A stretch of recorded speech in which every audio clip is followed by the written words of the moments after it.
এই ছেলেটি মামুনুর রশিদ। প্রথম দৃশ্য, গ্রামের পাশ দিয়ে যাচ্ছে সোমেন, সাবু ও আরজু। সবাই গান গাইতে গাইতে স্কুলে যাচ্ছে।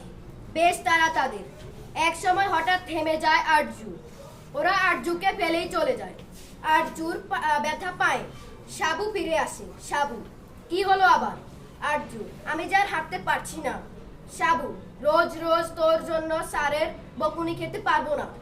আরজু, ঠিক আছে তোরা যা, আমি একাই এক্ষুনি চলে আসবো। সাবু, থাক তাহলে। চলে যায় সাবু। আরজু বসে পড়ে। এ সময় ওই পথ দিয়ে যাচ্ছিল এক আইসক্রিমওয়ালা। আইসক্রিম আইসক্রিম চাই আইসক্রিম। কি হলো আরজু মিয়া, তুমি এখানে বসে কি করছো? আরজু, কিছু না। আইসক্রিমওয়ালা, স্কুলে যাবে না? আরজু, না। আইসক্রিমওয়ালা, স্কুল ফাঁকি দেওয়া কিন্তু খুব খারাপ। আমিও খুব স্কুলে ফাঁকি দিতাম। আমার অবস্থা দেখো, যদি লেখাপড়া করতাম তাহলে কি আর আইসক্রিম ফিরে করতে হতো? যাও স্কুলে যাও, চলো, আইসক্রিম চাই। আরজু, ভাই শোনো, তুমি কোন দিকে যাচ্ছ? আইসক্রিমওয়ালা, আমি তো যাব ওই বাজারের দিকে। আরজু, আজ স্কুলের দিকে যাবে না? আইসক্রিম খাবো টিফিনের পিরিয়ডের সময়। আইসক্রিমওয়ালা, ক্লাস যখন চলে তখন তো আইসক্রিম আর বিক্রি হয় না। আমার বাজারের সময় চলে যায়, চাই আইসক্রিম। আইসক্রিম চলে যায় হাওয়াই মিঠাইওয়ালার প্রবেশ।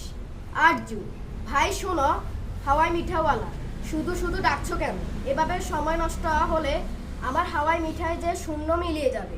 আরজু, তোমার হাওয়াই মিঠাই কি মেঘের মতো যে মেঘ জমছে আর শূন্য মিলিয়ে যাচ্ছে?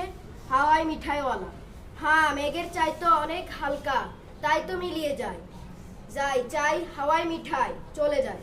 আরজু, এখন আমি কি করব? বাড়ি গেলে বাবা বলবে স্কুল ফাঁকি দেওয়ার মতলব। স্কুলে গেলে স্যার বলবে দাঁড়িয়ে থাকো। আমি তো দাঁড়িয়ে থাকতে পারবো না। এখন কি হবে? এই ছেলেটি মামুনুর রশিদ।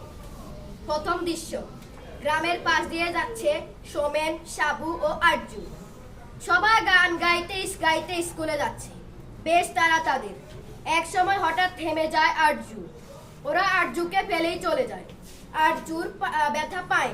সাবু ফিরে আসে। সাবু, কি হলো আবার? আরজু, আমি যার হাঁটতে পারছি না। সাবু, রোজ রোজ তোর জন্য স্যারের বকুনি খেতে পারবো না। আরজু, ঠিক আছে তোরা যা, আমি একাই এক্ষুনি চলে আসবো। সাবু, থাক তাহলে। চলে যায় সাবু। আরজু বসে পড়ে। এ সময় ওই পথ দিয়ে যাচ্ছিল এক আইসক্রিমওয়ালা।